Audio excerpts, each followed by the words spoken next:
नमस्कार मित्रांनो, तर आणखीन एक नवीन व्हिडिओमध्ये आपलं सर्वांचं स्वागत आहे. तर डायरेक्ट म्युच्युअल फंडाची SIP म्हणजे काय आणि 1000 रुपये मासिक सिस्टमॅटिक इन्व्हेस्टमेंट प्लॅन मध्ये मी जर 10 वर्षासाठी जर गुंतवले तर त्यातनं मला किती रक्कम मिळू शकते त्याबद्दल ह्या व्हिडिओच्या माध्यमातून आपण इथे चर्चा करणार आहोत. जनरली SIP म्हणजे मित्रांनो सिस्टमॅटिक इन्व्हेस्टमेंट प्लॅन आहे आणि त्या सिस्टमॅटिक इन्व्हेस्टमेंट प्लॅन नुसार आपल्याला जे आहे एक ठराविक रक्कम पुढील काही काळासाठी ती परताव्याच्या माध्यमातून जी ती आपल्याला भेटून जाते. कारण आपली जी छोटीशी गुंतवणूक जी आहे त्या गुंतवणुकीतनं आपण येणाऱ्या काळासाठी तिथं व्यवस्थितरित्या जी तयारी तिथं करताना दिसू शकतो. म्हणून म्युच्युअल फंडामध्ये जी गुंतवणूक केली जाते ती नियमित अंतराने व थोड्या प्रमाणामध्ये जे आहे या म्युच्युअल फंडात सिस्टमॅटिक इन्व्हेस्टमेंट प्लॅनच्या माध्यमातून गुंतवणूक केली जाते, जिला एक सुंदरता मानली जाते. कारण ती व्यक्ती अल्प गुंतवणुकीसह त्या उद्दिष्ट वेळेवर साध्य करण्यासाठी मदत करतात. त्याला त्याचे ध्येय धोरणे, त्याचे उद्दिष्ट जे आहे ते ठेवणं गरजेचं आहे आणि त्यामध्ये घर खरेदी करणे, वाहन खरेदी करणे, उच्च शिक्षण इत्यादींचे नियोजन जे आहे इत्यादी विविध उद्दिष्ट साध्य करण्यासाठी लोक SIPच्या माध्यमातून जे ते गुंतवणूक करतात. तर ही SIP लोक सुरू करू शकतात, जी गुंतवणूक कमीत कमी 500 रुपये इतके कमी पैशापासून असते आणि SIPच्या माध्यमातून सुनिश्चित ते भविष्य जे आहे भविष्यातील उद्दिष्टांसाठी व्यवस्थितरित्या तिथं सुनिश्चित करू शकतात. म्हणून भले आजची रक्कम तुम्ही फक्त 500 रुपयापासून तिथं सुरुवात करताय, परंतु भविष्यासाठी ती अतिशय महत्वाची आणि त्या माध्यमातून आपल्याला आपले जे शॉर्ट टर्म लॉंग टर्म जे गोल जे आहेत ते उद्दिष्ट जे आहेत ते व्यवस्थितरित्या तिथं क्रिएट जे आहेत होताना आपल्याला तिथं बनताना दिसू शकतात. दुसरं महत्वाचं, म्युच्युअल फंड जे आहेत ते तुमचे पैसे गुंतवतात शेअर मार्केटमध्ये आणि त्याकरता तिथं म्युच्युअल फंड मॅनेजर जो आहे तो तुमच्यासाठी काम करताना दिसू शकतो. जसं मी इथं ह्या थंबनेलमध्ये सांगितलंय की 1000ची मासिक सिस्टमॅटिक इन्व्हेस्टमेंट प्लॅन जर केली तर 10 वर्षानंतर मला किती रक्कम मिळू शकते त्याबद्दल आपण ह्या व्हिडिओमध्ये बघणार आहोत. त्याबरोबर डायरेक्ट म्युच्युअल फंड आणि इनडायरेक्ट म्युच्युअल फंड मध्ये काय फरक आहे आणि ते कशा पद्धतीने कंपॅरिझन करायचं आणि सगळ्यात शेवटी जर ते तुम्हाला गुंतवायचंय त्याकरता काय केलं गेलं पाहिजे त्याबद्दल या व्हिडिओमध्ये बघणार आहोत. तर ऑलरेडी मी सांगितलंय SIP जी आहे ती सिस्टमॅटिक इन्व्हेस्टमेंट प्लॅनच्या माध्यमातून हे केलं जातं. म्युच्युअल फंडामध्ये तुम्ही दर महिन्याला ठराविक रक्कम गुंतवू शकता किंवा एक लमसम रक्कम तुमच्याकडे आहे अवेलेबल मार्केटच्या कंडिशन नुसार ती तुम्ही त्यामध्ये गुंतवणूक करू शकता. ही एक शिस्तबद्ध पद्धत आहे बचतीसाठी, जो की एक सर्वोत्तम बेस्ट ऑप्शन तुम्हाला आहे आणि ह्याबरोबरच बाजारामध्ये चढ उतार जो होत असतो त्याचा सरासरी परिणाम जो आहे तुमच्या कॉस्टिंग वरती होत असतो आणि त्यामुळे तुमचा ऍव्हरेज जे आहे ते अतिशय कमी प्रमाणामध्ये तुम्हाला भेटतं. जसं मी सुरुवातीला सांगितलं की तुमचे जे गोल जे आहे तुमचे जे उद्दिष्ट आहे जे की शॉर्ट टर्म असू शकतात, लॉंग टर्म असू शकतात, वेगवेगळ्या प्रकारचे असतात, ज्याच्यामध्ये घर खरेदीचे असू शकते, वाहन खरेदीचं असू शकतं, तुमच्या मुलाच्या उच्च शिक्षणासाठी तुम्हाला त्याची तयारी असू शकते किंबहुना काही तुम्हाला फॉरेनला ट्रिपसाठी जायचंय त्याच्यासाठी तयारी असू शकते. वेगवेगळ्या प्रकारचे गोल्स असू शकतात. त्यामध्ये एक शिस्तबद्ध बचत व गुंतवणुकीची सवय लागणे गरजेचं आहे आणि त्यामध्ये थोड्या थोड्या प्रमाणामध्ये तुम्ही रक्कम गुंतवू शकता. म्हणजे काय, 1000 रुपये दर महिन्याला तुम्ही ती व्यवस्थित गुंतवू शकता. समजा तुमचं मंथली इन्कम जो आहे तो 12 ते 20 हजाराच्या आसपास आहे. भले ते 12 ते 20 हजाराच्या आसपास मध्ये तुमचं इन्कम आहे, त्यापैकी फक्त आणि फक्त 1000 रुपये पुढील 5 वर्षासाठी, पुढील 10 वर्षासाठी, पुढील 15 वर्षासाठी तुम्ही तिथं रक्कम जी आहे ती गुंतवू शकता आणि त्या गुंतवणुकीच्या बेसिसवरती मार्केटच्या परताव्यानुसार तुम्हाला तिथं रिटर्न जे आहे ते क्रिएट होताना ते दिसू शकतात. कारण हे सगळ्यात महत्वाचा मुद्दा आहे की याच्यामध्ये शिस्तबद्ध पद्धतीने तुम्हाला तिथं व्यवस्थितरित्या गुंतवणूक झाली पाहिजे आणि त्याचा विनियोग त्याचा उपयोग जो आहे तो तुम्हाला तिथं व्यवस्थितरित्या होताना दिसला पाहिजे. आता जसं सुरुवातीला सांगितलं की मासिक गुंतवणूक तुमचं उत्पन्न जे आहे ते ऑलमोस्ट मी कन्सिडर करतोय 12,000 पासून किंवा 5,000 पासून 12,000 पर्यंत किंबहुना 20,000च्या रेंजमध्ये तिथं आहे आणि त्यापैकी ठराविक रक्कम म्हणजे फक्त 1000 रुपये जे आहे तुम्ही ते बाजूला काढताय आणि म्युच्युअल फंडाच्या SIPच्या माध्यमातून पुढील 10 वर्षासाठी तिथं तुम्ही गुंतवतात. म्हणजे 120 महिन्याकरता तुम्ही पैसे जे आहेत ते गुंतवतात आणि याच्यामध्ये आपण अंदाजे रक्कम सरासरी वार्षिक परतावा जो की कंपाऊंड अॅन्युअल ग्रोथ रेट आहे तो 12% आपण इथं कन्सिडर केला. तर याच्यावरती ती किती रक्कम तयार तिथं होऊ शकते त्याबद्दल आपण आता इथे बघूयात. तर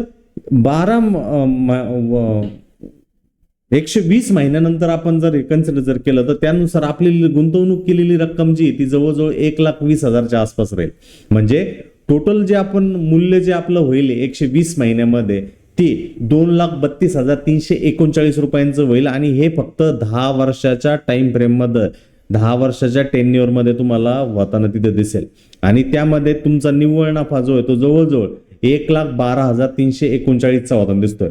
मूळ रक्कम जी तुम्ही ठेवलेली होती, जी गुंतवली होती दर महिन्याच्या हिशोबाने ती 1,20,000 रुपये गुंतवली होती आणि त्याच्यावरती तुम्हाला जो परतावा जो भेटतोय जवळजवळ 1,12,000च्या आसपास तिथं बनताना दिसतो. आणि हा कंपाऊंड अॅन्युअल ग्रोथ रेटचा जो आहे तो एक मॅजिक असतात का त्याच्यामध्ये तुम्हाला त्या गोष्टींना समजून घेणं गरजेचं असतं.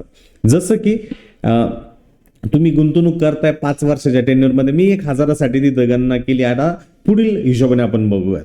जसं की तुम्ही एकूण गुंतवणूक 5 वर्षामध्ये 3,00,000 रुपयाची तिथं गुंतवणूक करताय, त्यानुसार तुमची जी फंड व्हॅल्यू जी आहे ती 4,05,000 होते. तर त्यावरती तुम्हाला नफा जो जनरली तयार होताना दिसतो तो 1,05,000च्या आसपास होताना दिसतो. तेच जर टेन्युअर तुम्ही 10 वर्षासाठी ठेवताय तर 6,00,000 रुपयाची तुम्ही गुंतवणूक करताय. फंड जे होत आहे तिथं ते 11,60,000च्या आसपास होत आहेत आणि त्याच्यावरती तुम्हाला जो परतावा भेटतोय तो 5,60,000च्या आसपास बनताना दिसतोय. परंतु जर तुम्ही या तक्त्याकडे व्यवस्थित लक्ष दिलं तर 30 वर्षांमध्ये तुम्ही जी गुंतवणूक तिथं तुम्ही करताय ती 18,00,000 रुपयांची करताय आणि त्याला जवळजवळ 1,76,00,000 रुपयांची फंड व्हॅल्यू होताना दिसते. आणि त्यावरती तुम्हाला निव्वळ नफा 1,58,00,000चा होतोय. याच्यामध्ये जो मी टेन्युअर पकडलाय ती 5,000ची SIP इथं कन्सिडर आउट केली आहे. सुरुवातीला मी जी रक्कम कन्सिडर केली होती ती 1,00,000 रुपयांची 1,000 रुपयांची कन्सिडर केली होती आणि आता ती 5,000ची जर केली आणि तिचा जर शिस्तबद्ध पद्धतीने मी जर तो टेन्युअर जो आहे तो वाढवला तर त्यामध्ये मला तिथं वार्षिक परतावा जो आहे तो 12% हिशोबाने जर कन्सिडर जर केलं म्हणजे कंपाऊंड अॅन्युअल ग्रोथ रेटच्या हिशोबाने तर एक चांगल्या पद्धतीचा रिटर्न जो आहे तो जनरेट होताना तो मला इथे बनताना दिसू शकतो. म्हणून SIPचे फायदे काय तर SIP मध्ये तुम्हाला चक्रवाढ व्याजाचा लाभ म्हणजे CAGRचा लाभ जो आहे तो होताना दिसू शकतो. बाजारला पुन्हा पुन्हा वारंवार बघण्याची गरज नाही कारण तुमच्यासाठी फंड मॅनेजर जो आहे तो तिथं काम करत असतो आणि तुम्ही कुठला फंड निवडलाय त्या फंडाच्या हिशोबाने जे आहे तिथं परतावा आपल्याला बनताना दिसू शकतो. हाय रिस्क फंड जे आहेत ते स्मॉल कॅप फंड्स आहेत, त्याच्या नंतर वरती कमी रिस्क वाले मिड कॅप फंड्स आहेत आणि त्याच्यावरती लार्ज कॅप वाले फंड्स आहेत. या व्यतिरिक्त डेप्ट कर्जाचे फंड सुद्धा आहेत. या व्यतिरिक्त भरपूर वेगवेगळ्या प्रकारचे ऑपॉर्च्युनिटी फंड सुद्धा आहेत, थीमॅटिक फंड सुद्धा आहेत. भरपूर काही गोष्टींचा तुम्ही तिथे लाभ जो तो घेऊ शकता. कमी रकमेत तुम्ही सुरुवात करू शकता की जे की सुरुवातीला सांगितलं लॉंग टर्म गोलसाठी आणि दीर्घकालीन संपत्तीचं निर्माण जो होतो त्या माध्यमातून होताना दिसू शकतात. निष्कर्ष हे आहेत SIP मधून नियमित गुंतवणूक करणे ही यशस्वी गुंतवणुकीची गुरुकिल्ली आहे. लवकरात लवकर सुरू करा, संयम ठेवा आणि मोठा फायदा मिळवा. तर सुरुवात कशी करायची SIP मध्ये तर SIP मध्ये सुरुवात करताना तुम्हाला 2 प्रकारचे ऑपॉर्च्युनिटीज भेटू शकतात. एक डिस्ट्रीब्युटरच्या माध्यमातून ज्याच्यामधनं इनडायरेक्ट असू शकतं आणि डायरेक्ट जर करायचं तुम्ही ऑनलाईन प्लॅटफॉर्मवरती पेपरलेस मोडमध्ये गुंतवणूक जी ती करू शकता आणि त्या माध्यमातून तुमचं जे काय गोल आहे त्यानुसार तुम्ही त्यामध्ये गुंतवणूक करताना दिसू शकता. आता डायरेक्ट म्युच्युअल फंड योजना आणि इनडायरेक्ट म्युच्युअल फंड योजना याच्यामधला आपण फरक बघूयात. तर डायरेक्ट म्युच्युअल फंड योजना जी आहे ती गुंतवणूकदार म्हणजे तुम्ही समजा 1,000 रुपयाची तुम्हाला इथं गुंतवणूक करायची आहे आणि दर महिन्याला तुम्हाला 1,000 रुपये जे ते स्पेसिफिक एका फंडामध्ये टाकायचे. तर ती गुंतवणूक जी आहे ती थेट ऍसेट मॅनेजमेंट कंपनीकडे तुम्ही गुंतवतात. कुठल्याही प्रकारचा मध्यस्थ एजंट ब्रोकर नसल्यामुळे कुठल्याही प्रकारचे डिस्ट्रीब्युशन चार्ज किंवा कमिशन यामध्ये लागत नाही. त्याबरोबरच त्यामुळे खर्च गुणोत्तर ज्याला इंग्लिशमध्ये एक्सपेन्स रेशो म्हणतो तो कमी होताना दिसू शकतो. दीर्घकालीन गुंतवणुकीमध्ये जास्त परतावा मिळण्याची शक्यता डायरेक्ट म्युच्युअल फंड योजनेमध्ये सगळ्यात जास्त असते. याबरोबरच गुंतवणूकदाराला स्वतःचे निर्णय घ्यावे लागतात. म्हणजे तुम्हाला तो फंड कुठला कसा निवडावा, म्युच्युअल फंड्स म्हणजे काय त्याबद्दल बेसिक नॉलेज जे ते असणं गरजेचं आहे आणि त्यानुसार तुम्ही योग्य स्कीम योग्य योजना जी तिथे स्ट्राईक जी ती करू शकता आणि त्या माध्यमातून तुमचं ज्ञान जे ते वाढण्याची शक्यता जी ती सगळ्यात जास्त होताना दिसू शकते. याच्या विरोधात याच्या उलट जी पारंपरिक जी याच्या अगोदरपर्यंत जी उपलब्ध आहे गुंतवणूक जी आहे ती रेग्युलर किंवा डायरेक्ट म्युच्युअल फंड योजना आहे का ज्याच्यामधनं गुंतवणूक तुम्ही एजंट वितरक बँक यांच्या माध्यमातून करू शकता. ते तुम्हाला व्यवस्थितरित्या मार्केटच्या गुंतवणुकीबद्दल जे मार्गदर्शन करतात आणि त्याच्यामध्ये एजंट वितरक बँक हे असतात आणि त्यामुळे ते डिस्ट्रीब्युशन चार्जेस किंवा कमिशन जे आहे ते घेऊ शकतात आणि याच्यामुळं डिस्ट्रीब्युशन चार्जेस इन्क्लूड केल्यामुळे त्यांचा एक्सपेन्स रेशो जो आहे तो जास्त असतो. जे मार्केटचं ज्यांना काही ज्ञान नाहीये, नवीन गुंतवणूकदार आहे, त्यांच्यासाठी मार्गदर्शनाची जर गरज आहे तर ते एजंट, वितरक, बँक याच्या माध्यमातून तिथं भेटतं. आता ज्यावेळेस त्यांना हे करायचं असतं त्यांच्या माध्यमातून करायचं असतं तर केवायसी करणार, जे की ऑनलाईन तुम्ही पेपरलेस करता त्यावेळेस सुद्धा केवायसी करणं गरजेचं आहे. परंतु त्यामध्ये फॉर्म भरणं, पोर्टफोलिओ रिव्ह्यू इत्यादी गोष्टी जे तुम्हाला ते करण्याची गरज नाहीये. आणि हे एजंट, हे वितरक जे व्यावसायिक सल्ला तुम्हाला देतात, तुमच्या सोयीनुसार योग्य मार्गदर्शन जे आहे ते करतात. आणि यांचा उपयोग कोणासाठी, विशेषतः ज्यांना वेळ नाहीये किंवा ज्ञान कमी आहे आणि त्यामध्ये होताना दिसू शकतं. तर मोरल ऑफ द स्टोरी काय की डायरेक्ट म्युच्युअल फंड योजना आहे त्या कमी खर्चिक आहे आणि जास्त परतावे देणारी आहे. त्याचबरोबर रेग्युलर फंड योजना जी आहे मार्गदर्शनासाठी उपयुक्त आहे, जे की लोक नवीन आहेत, ज्यांना वेळ नाहीये, ज्यांना ज्ञान कमी आहे, त्याकरता डायरेक्ट म्युच्युअल फंड योजना जी आहे ती अतिशय योग्य पद्धतीने जी आहे तिथं आपल्याला काम करताना तिथं दिसून जाते. तर त्याबद्दल आपल्याला आयडिया असणं गरजेचं आहे. तर डायरेक्ट प्लॅन आणि रेग्युलर प्लॅन आणि डायरेक्ट प्लॅन मधला फरक काय आहे हे तुम्हाला इथं मी एका टेबलच्या माध्यमातून केलं. यही माहिती फक्त एक सिंपल उदाहरण म्हणून गेलेले आहे. याच्यावरती परतावा येतो 19-20 तिथं होताना दिसू शकतो. तर मासिक SIP जी ती 25,000ची आपण इथं कन्सिडर केली आहे. गुंतवणूक कालावधी 30 वर्षांचा आहे. परतावा जो कन्सिडर केला तो 12% आहे. पहिल्या कॉलम मध्ये आपल्याला रेग्युलर प्लॅन दिसतोय जो की वितरक, बँक, म्युच्युअल फंड डिस्ट्रीब्युटरच्या माध्यमातून दिसतो. आणि दुसरा जो प्लॅन जो आहे तो डायरेक्ट आहे, जो की तुम्ही ऑनलाईन वेबसाईटवरती जाऊन तुमचं स्वतःचा अकाउंट खोलून तुम्ही तुमचं फंड निवडून तिथे करू शकता. तो जो एक्सपेन्स रेशो जो आहे तो आपल्याला फरक बनताना दिसतो, जो की 2%च्या आसपास रेग्युलर प्लॅन मध्ये आणि डायरेक्ट प्लॅन मध्ये जर केला तो 1%च्या आसपास आहे. अंतिम रक्कम जर 12%च्या आसपासचा जर हिशोबाने जर परतावा जर आपण इथं जर कन्सिडर जर केला तर त्यानुसार ती रक्कम जी आहे रेग्युलर प्लॅन मध्ये 5,70,00,000च्या आसपास होताना दिसते. परंतु तीच रक्कम जर डायरेक्ट प्लॅन मध्ये तुम्ही तुमच्या हिशोबाने जर तिथं गुंतवणूक करताय ती जवळजवळ 6,46,00,000च्या आसपास होताना दिसते.